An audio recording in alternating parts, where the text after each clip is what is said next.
Antes de empezar con el tema, ve el documental Ventana del Alma y anota mínimo 5 frases que se mencionen en él, te llamen la atención y que desde tu punto de vista se encuentren relacionadas con la construcción del conocimiento. Como ya se dijo, es importante definir qué es la salud para luego comprender qué es la promoción de la salud y cómo se lleva a la práctica. Esto nos lleva necesariamente a varios otros temas que es preciso considerar para su definición. Uno de ellos es cómo se construye el conocimiento, pero también es recuperar los saberes y las aportaciones de las ciencias sociales al estudio de la salud, relacionar la salud y la cultura, así como la salud y el género. El conocimiento tiene su origen en la percepción sensorial, después llega al entendimiento y concluye finalmente en la razón. Se dice que el conocimiento es una relación entre un sujeto y un objeto. El proceso del conocimiento involucra entonces 4 elementos: sujeto, objeto, operación y representación interna, es decir, el proceso cognoscitivo. El conocimiento surge de la necesidad humana de interpretar, significar y dar sentido al mundo o la realidad, tanto interna como externa. Se construye a partir del contexto social, cultural, político, histórico e ideológico de las sociedades. Y es un producto social inacabado y diverso. La epistemología es la ciencia que estudia la construcción del conocimiento. En la ciencia, el conocimiento es parcelado, puesto que se necesita establecer límites en el objeto de estudio para construirlo. Cualquier teoría es reductora e incapaz de contener la totalidad de los fenómenos de la realidad. A veces, el conocimiento puede convertirse en paradigmas, es decir, en un conjunto de ideas sobre algo que establecen límites y formas de ver el mundo. Puede cambiar con el contexto y esto lleva a un cambio paradigmático. Sin embargo, también presenta ciertos obstáculos paradigmáticos, es decir, algunos límites que no nos permiten percibir otros elementos de la realidad para considerarlos en el estudio de los objetos que previamente se han delimitado, sesgando entonces el conocimiento que se produce de ese estudio. El paradigma entonces es un sistema básico de creencias o modo de ver el mundo. En ciencia podemos entenderlo como un modelo teórico-conceptual compartido por un sector de la comunidad científica que regula y ordena la producción de ciencia dentro de una disciplina particular. Ahora bien, te invito a que veas el documental sobre paradigmas y que elabores un mapa mental sobre el tema.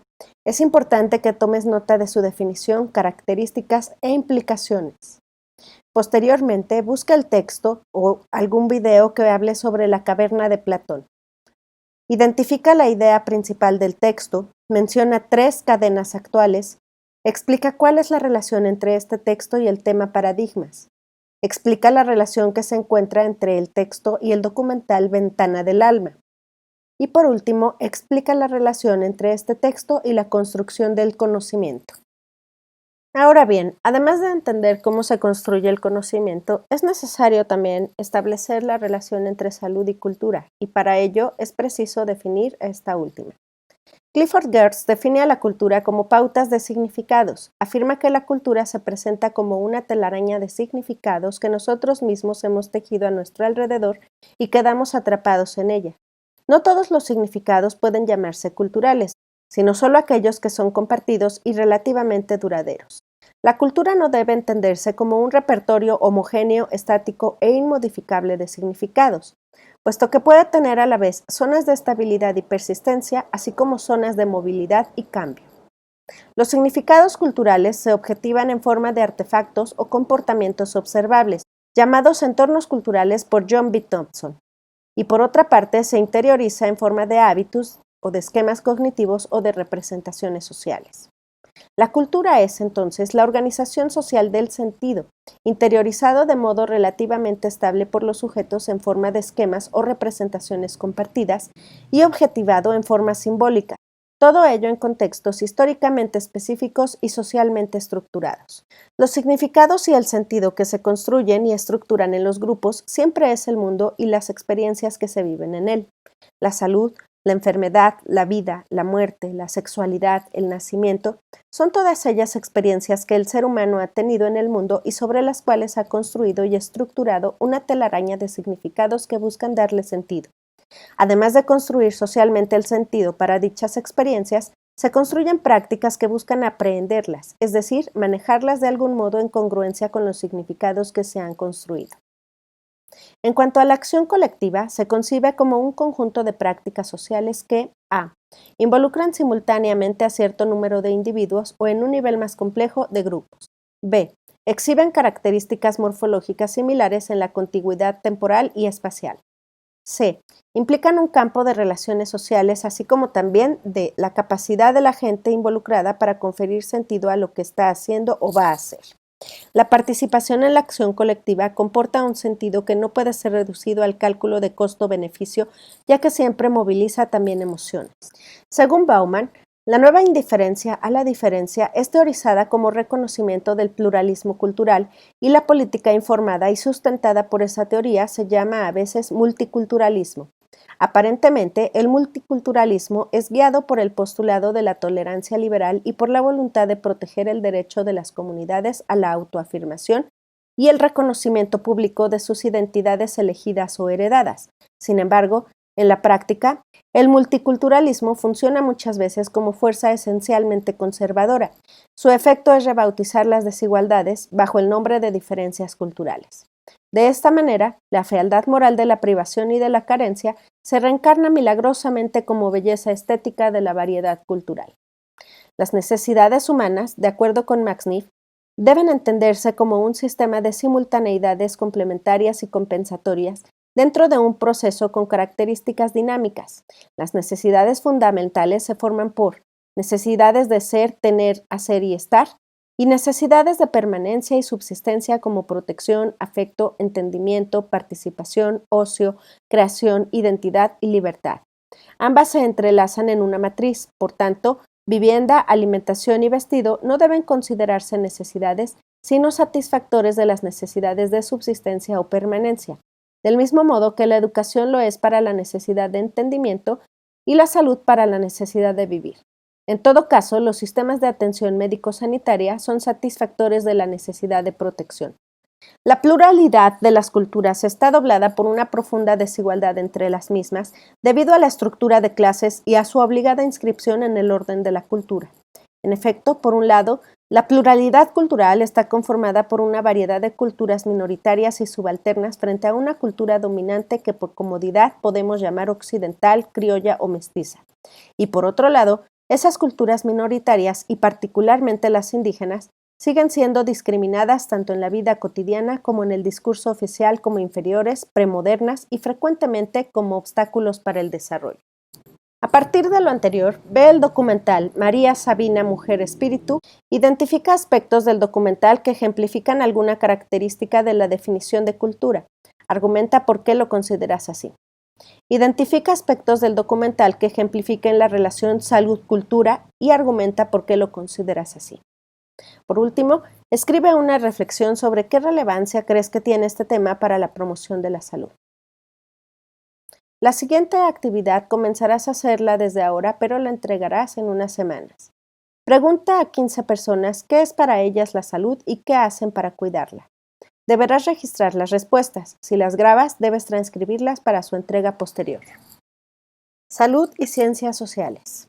Existen 3 tradiciones o escuelas en el pensamiento social en salud en México, que mantienen entre sí diferencias importantes en cuanto a los marcos teóricos que eligen para conceptualizar los problemas que estudian y las posiciones políticas que adoptan en su quehacer científico.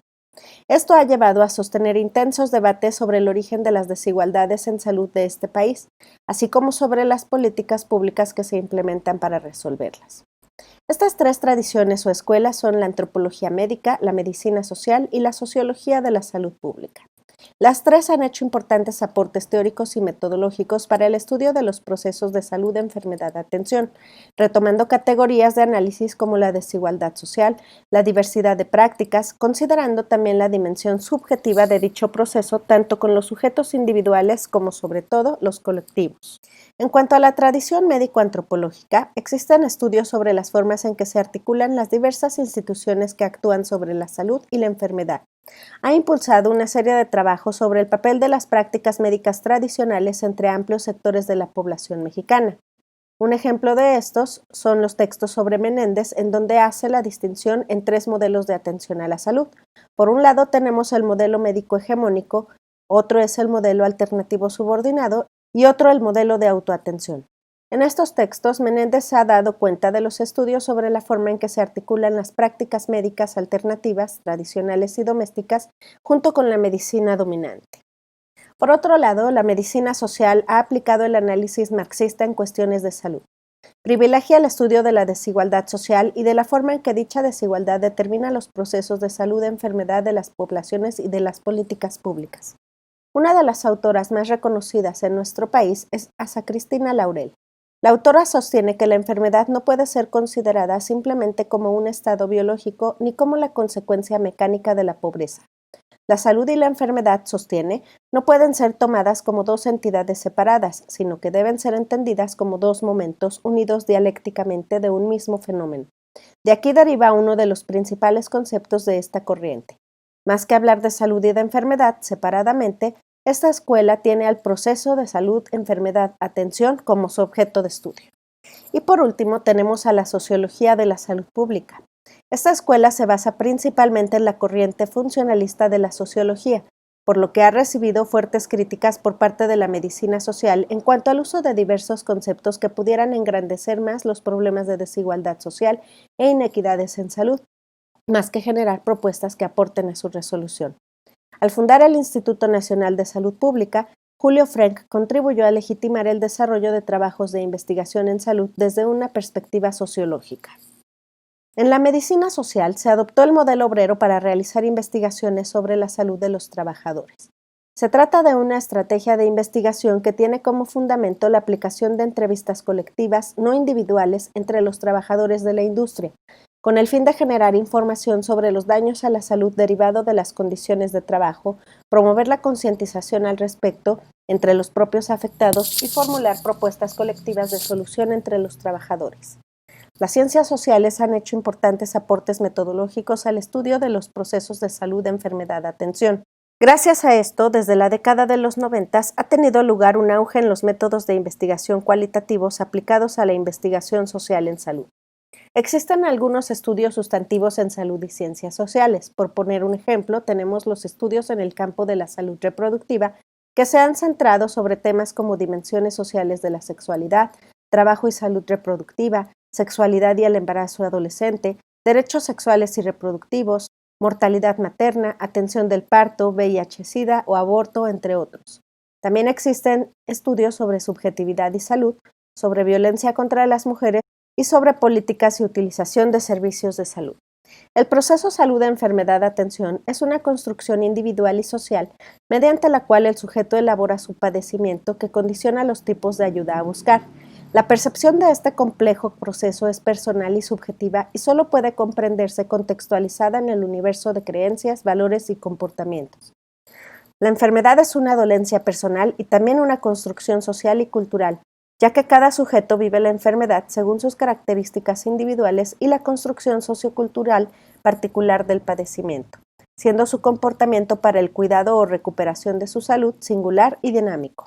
La construcción del concepto salud-enfermedad no puede entenderse fuera de su marco cultural, ya que los valores, representaciones, roles y expectativas de las personas van configurando lo que cada uno entiende y vive como el proceso salud-enfermedad. Cada sociedad y cada grupo familiar resuelve cotidianamente cómo cuidar la salud y cómo recuperarla cuando se ha deteriorado, siendo este un proceso dinámico no solo desde la propia experiencia personal, sino también en relación al contexto que la determina. La concepción de salud y enfermedad depende de las definiciones que el común de la gente tenga sobre su padecimiento, las que condicionarán los tipos de ayuda a buscar. Existe un complejo mundo de creencias y valores, normas, conocimientos y comportamientos ligados explícitamente a la salud que interaccionan permanentemente con la medicina oficial y que dan cuenta no solo de las modalidades de gestión de la salud, sino también de la relación que el sujeto tiene con su cuerpo, con la alimentación, con los hábitos de vida, con el tiempo libre y con el conjunto de los servicios sanitarios, entre otros aspectos. Es necesario considerar a la salud o a la enfermedad no solamente como hechos del mundo de la naturaleza, sino también como hechos del campo de las relaciones sociales que implican valoraciones subjetivas y situaciones de poder. La preocupación cotidiana por satisfacer necesidades primarias desplaza la posibilidad de percepción de un problema de salud, ya que la lógica familiar es la del día a día. en un contexto donde no hay garantía de ingreso diario para cubrir los gastos de alimentación o abrigo. Este hecho determina que lo económico sea el problema prioritario a resolver. El concepto de salud es el de un medio para la vida y no un fin en sí mismo. La construcción del concepto de salud está muy relacionada con el hecho del poder hacer, lo que implica trabajar para los adultos, jugar o ir a la escuela en los niños. Una molestia pasa a ser una enfermedad solo cuando inhabilita para el trabajo o las actividades cotidianas, juego o estudio para los niños y jóvenes, trabajo intra y extradoméstico para los adultos. La percepción de estar enfermo no solo pasa por la posibilidad de identificar el problema, sino también y muy especialmente por la posibilidad de estar enfermo. Este último aspecto depende fundamentalmente de los roles sociales que desempeña el sujeto, así como del lugar que ocupe la salud en su vida cotidiana. Las posibilidades de percibir un problema de salud son diversas y están socioculturalmente condicionadas. Factores como la responsabilidad o el rol familiar que la persona desempeñe, así como las prioridades cotidianas y las actividades que realice, harán que lo perciba de modo diferente en dado caso. Es así que se desarrolla una posición crítica frente a las visiones biomédicas y epidemiológicas convencionales que desarticulan a la salud-enfermedad de los procesos sociales, naturalizan lo social e individualizan los fenómenos y cuyo proceder metodológico es propio de las ciencias naturales. La salud del pueblo es motivo de preocupación social.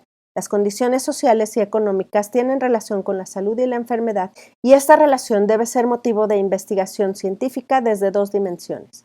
Por un lado, la dimensión material, manifestada en su expresión orgánica, biológica y social, expresión en la corporeidad humana del modo específico de apropiación de la naturaleza bajo una determinada forma de relaciones y organización social. Por otro lado, la dimensión simbólica se refiere a la interpretación y a la forma como se viven y enfrentan estos procesos desde la intersubjetividad colectiva, interpretaciones, saberes y prácticas especializadas en torno a la salud, la enfermedad y la muerte. La medicina social y la salud colectiva latinoamericanas han elaborado teóricamente las dimensiones biológica y social, así como lo material y subjetivo. La plataforma de esta perspectiva es de base materialista histórica y gramsciana y reconoce que las formas de producción, consumo y su lógica distributiva, en donde el Estado, entendido como un espacio de condensación de una relación de fuerzas, regulador de las relaciones sociales y factor de cohesión en una formación social, tiene una tarea esencial. Son determinantes en la configuración de los perfiles de salud, enfermedad y muerte de los grupos sociales. En las formaciones capitalistas, estos procesos esenciales de la reproducción social expresan la contradicción histórica entre propiedad privada, producción colectiva y apropiación inequitativa de la riqueza que deviene en relaciones económicas de explotación y exclusión, en relaciones de poder profundamente asimétricas y opresivas. Las desigualdades sociales sintetizan estas relaciones, antagonismos y contradicciones económico-políticas e ideológicas que se expresan en ejes de explotación, dominación, subordinación y exclusión múltiple de clase, género, etnia, origen y generación, entre otros. Impacta sobre 4 procesos diferentes pero interrelacionados: el incremento de la pobreza, la ampliación de brechas sociosanitarias, la profundización de las desigualdades económico-políticas, y el deterioro ecológico y sus consecuencias en la salud, conformando sociedades crecientemente polarizadas. La reorganización mundial consolida un bloque de superpotencias que erosiona a los estados-nación e impone a la mayoría de los países un papel subordinado en lo económico, lo político y lo social, cuya esencia es la global subordinación a un orden planetario basado en las fuerzas del mercado. Se imponen megaproyectos sociales que cuestionan la funcionalidad de los regímenes de bienestar, limitan el ejercicio de los derechos económicos, sociales, culturales y ambientales, reducen lo público, se apropian privadamente de lo público rentable y transforman los satisfactores esenciales para la vida en mercancía. La mala salud de los pobres, el gradiente social de salud dentro de los países y las grandes desigualdades sanitarias entre los países están provocadas por una distribución desigual a nivel mundial y nacional del poder, de los ingresos, los bienes y los servicios, por las consiguientes injusticias que afectan a las condiciones de vida de la población en forma inmediata y visible. Ejemplo, acceso a la atención sanitaria, escolarización, educación, condiciones de trabajo y tiempo libre, vivienda, comunidades, pueblos o ciudades, y a la posibilidad de tener una vida próspera. Esta distribución desigual de experiencias perjudiciales para la salud no es en ningún caso un fenómeno natural, sino resultado de una nefasta combinación de políticas y programas sociales deficientes, arreglos económicos injustos y una mala gestión política. Los determinantes estructurales y las condiciones de vida en su conjunto constituyen los determinantes sociales de la salud, que son la causa de la mayor parte de las desigualdades sanitarias entre los países y dentro de cada país. Por eso es importante mejorar las condiciones de vida cotidianas en cuanto a 5 aspectos: equidad desde el comienzo de la vida, entornos salubres para una población sana, acceso a una vivienda de calidad, acceso a agua salubre y a servicios de saneamiento, prácticas justas en materia de empleo y trabajo digno, protección social a lo largo de la vida en una perspectiva universal y atención de salud universal. También es importante luchar contra la distribución desigual del poder, el dinero y los recursos, así como hacer medición y análisis del problema. Los actores centrales del cambio son los pueblos del mundo a través de sus organizaciones, movimientos y redes sociales y políticas, en donde la perspectiva de los determinantes sociales de la salud se considera una herramienta que permita ampliar la comprensión de las causas de las desigualdades injustas y enfrentar el actual modelo de globalización neoliberal, configurando nuevas formas de desarrollo económico y social que no están centradas en la acumulación del capital, en el consumo, el individualismo y la destrucción de la solidaridad, y que efectivamente garanticen los derechos económicos, sociales, culturales y ambientales al modificar las estructuras productivas y la distribución inequitativa de la riqueza y el poder. Ahora bien, responde a las siguientes preguntas. ¿Qué es la cultura? ¿Cuál es la relación entre salud y cultura? ¿Por qué es importante considerar la cultura en el estudio de la salud? ¿Cuál es la relación entre la salud y las ciencias sociales? ¿Por qué es importante estudiar a la salud desde las ciencias sociales? Por último, y antes de pasar a revisar el concepto de promoción de la salud, así como su historia y desarrollo y perspectivas que actualmente podemos observar, es preciso reflexionar sobre la salud y el género. El estudio de los procesos relativos a las desigualdades de género en salud es un campo de investigación en expansión, tanto en el ámbito de las ciencias biomédicas como sociales. Este fenómeno se relaciona con la constatación de diferencias en los indicadores de salud de hombres y mujeres, tanto en lo que se refiere a la morbimortalidad y utilización de servicios sanitarios, como a los hábitos de salud. Otro factor a tener en cuenta es que muchos autores, a la hora de analizar la estratificación social, siguen priorizando a la clase social o a la etnia frente a la exclusión social por género, sin hacer una adecuada articulación de las distintas variables. Los y las profesionales de la medicina y enfermería, conscientes o no, tienen impedimentos específicos por su enculturación en una visión esencialista y etnocéntrica del cuerpo y la salud, relacionada a su vez con la propia fundamentación científica de la biomedicina. La naturalización se refiere a una percepción absolutamente esencialista y biologicista del cuerpo humano, sobre todo de ciertos cuerpos humanos, que afecta a distintos colectivos y que lleva implícita su marginación social por razones biológicas y anula toda posibilidad de cambio. Se constituye así un nuevo sistema de poder y dominación inscrito en el cuerpo y la biología, el biopoder, concepto acuñado por Michel Foucault. El poder no solo lo ejerce el monarca o el gobierno, sino también los discursos expertos que las diversas ciencias vienen desarrollando desde la modernidad. Un poder que es experto y producido a la vez, puesto que actúa a través de establecer normas de comportamiento. La naturalización funciona entonces como un subterfugio ideológico totalmente idóneo para resolver las contradicciones surgidas en las sociedades de clases, puesto que intenta aunar la igualdad teórica de oportunidades con las diferencias socioeconómicas y la discriminación real. La visión positiva de la enfermedad.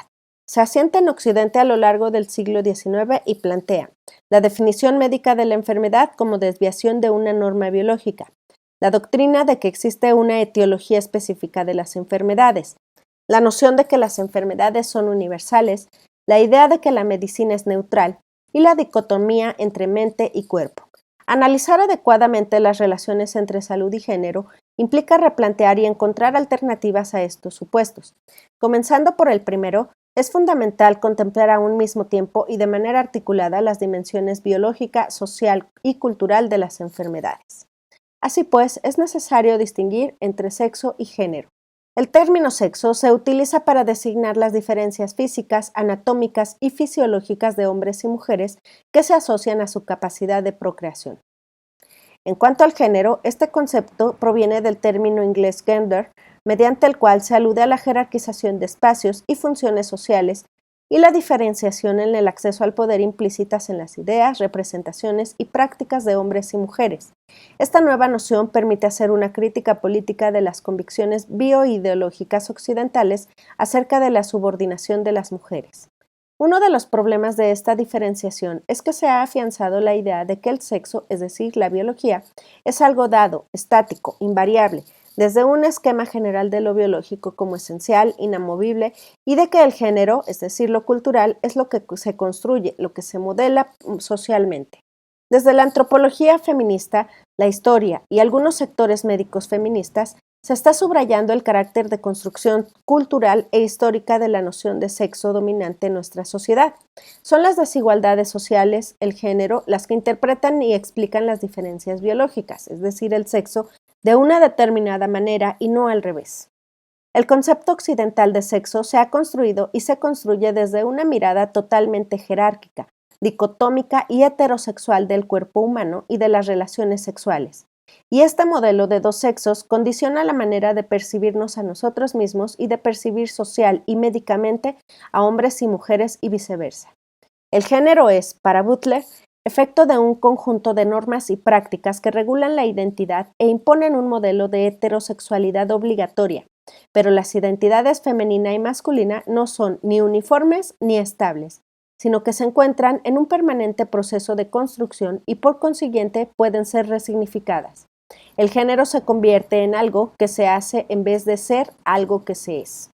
Ser hombre o mujer es algo que se va configurando no solo a partir de unos actos, discursos y representaciones simbólicas, sino que tiene una base reflexivo corporal, material, física, performativa, es decir, que la identidad está absolutamente encarnada.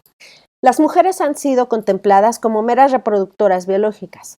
La paternidad ha sido vista como un hecho social y por tanto variable, mientras que la maternidad se ha pensado dependiente de la naturaleza a partir de la separación absoluta entre lo doméstico y lo público, lo productivo y lo reproductivo. Las ideologías médicas y sociales que estudian la salud, pero que asumen las primeras de manera acrítica, priorizan los esquemas hormonales y reproductivistas de la fisiología femenina, dejando de lado las desigualdades sociales de género que determinan los procesos de salud, enfermedad, atención. Uno de los aspectos que puede ayudarnos a analizar las diferencias en los procesos de salud-enfermedad en la atención sociosanitaria entre hombres y mujeres es el denominado dependencia y que se refiere al cuidado de las personas que por razones de edad o enfermedad no pueden valerse por sí mismas. Los datos numéricos indican que 3/4 partes de estos cuidados son desempeñados por las familias y dentro de ellas en una proporción similar por las mujeres adultas. Es decir, hoy día el trabajo de cuidar es una responsabilidad social absolutamente generalizada, pero es una actividad que, sin embargo, no está bien visibilizada y reconocida socialmente debido fundamentalmente a 3 factores. 1. Al hecho de que sea la familia la principal institución donde se lleva a cabo, quedando asociadas estas funciones al ámbito de lo privado. 2. A su difícil catalogación como trabajo, por el componente afectivo y elevado contenido moral, no reconociéndose como actividades que suponen tiempo y dedicación y requieren un conjunto de saberes y técnicas aprendidas a lo largo de toda la vida. Y 3. A la fuerte naturalización que sufren, de forma que se piensa que las mujeres, por el hecho de serlo, poseen naturalmente esos saberes y habilidades, sin verlo como consecuencia directa de una división sexual concreta del trabajo dentro de un determinado sistema de género. La salud de los hombres está también de alguna manera naturalizada e invisibilizada. Una perspectiva constructivista, relacional y feminista de la salud nos permitiría entender que la mayor mortalidad y siniestralidad de los hombres, o el que estos acudan menos a centros de atención primaria, por citar algunos ejemplos, tienen que ver con unas concepciones y comportamientos concretos respecto a la salud, asociados a la forma en que los hombres se construyen como tales y se presentan socialmente como dominantes. La masculinidad es definida en oposición a los hábitos de vida saludables, una masculinidad que utiliza el cuerpo y la genitalidad como expresión de virilidad y hombría. Estas prácticas están apoyadas y sancionadas por instituciones concretas, como el ejército, una empresa, el sistema judicial, la industria del deporte, el sistema sanitario y los medios de comunicación. Este tratamiento social de los problemas de salud de los hombres no sería más que la otra cara de la moneda de un discurso médico-científico que define los cuerpos. La masculinidad es un conjunto de atributos, valores, funciones y conductas que se suponen esenciales al varón en una cultura determinada. El modelo hegemónico de masculinidad es un esquema culturalmente construido en donde se presenta al varón como esencialmente dominante. Ha servido para discriminar y subordinar a la mujer y a otros hombres que no se adaptan a este modelo. Con sus variantes, podemos considerar que existe una forma hegemónica de socializar a los hombres que está cultural e históricamente construida y que tiene sus variaciones por clase o por etnia, pero que sirve siempre de referente incluso a las formas de socialización alternativas o marginales. En esta socialización podemos encontrar claras ventajas para el varón, algunas de las cuales con el tiempo y su rigidización pueden ir transformándose en un costo para su salud y de la de las mujeres y otros hombres. Ejemplo de esto son una mayor independencia, la agresividad, la competencia y la incorporación de conductas violentas y temerarias en aspectos tan diversos como la relación con vehículos, las adicciones, las relaciones familiares y la sexualidad. Todo por servir se acaba. Es una frase que frecuentemente se utiliza para referirse tanto a objetos como al cuerpo masculino. Los obstáculos relacionados con el autocuidado de los hombres tienen que ver con una socialización masculina tendiente a la competencia, a la temeridad y a la percepción de que una actitud cuidadosa y preventiva no es masculina. Hasta donde el cuerpo aguante. En general, el autocuidado, la valoración del cuerpo en el sentido de la salud, es algo casi inexistente en la socialización de los hombres. Al contrario, el cuidarse o cuidar a otros aparece como un rol netamente femenino, salvo cuando se es médico y se decide sobre la salud ajena. El modelo hegemónico de la masculinidad como factor de riesgo en la tríada de la violencia. Este aspecto puede ser un factor de riesgo en al menos 3 formas de daño. 1. Hacia la mujer y a niñas y niños, a través de los diversos tipos de violencia y abuso, fecundidad impuesta y la paternidad ausente. 2. Entre hombres, por medio de accidentes, homicidios o lesiones. Y 3. Para el hombre mismo, mediante el suicidio, el alcoholismo y otras adicciones, así como las enfermedades psicosomáticas. Podemos incluir aquí las diversas formas de descuido del cuerpo. La ausencia del varón en los espacios de salud, su invisibilidad, tiene que ver con las maneras en que se estructura la identidad del género masculino y sus contenidos, no solo a nivel individual o colectivo, sino también de los propios servicios de salud. En los hombres están especialmente presentes la noción de invulnerabilidad. A los varones nunca les pasa nada, la búsqueda de riesgo como un valor de la propia cultura, reforzado por los medios masivos, especialmente en los hombres jóvenes. La creencia de que la sexualidad de los hombres es instintiva, incontrolada y, por lo tanto, de poco serviría tratar de normarla, encauzarla o de socializar a los varones en conductas preventivas a través de los servicios de salud. Lo anterior se ve fortalecido con las dificultades que tienen los varones de verbalizar sus necesidades de salud.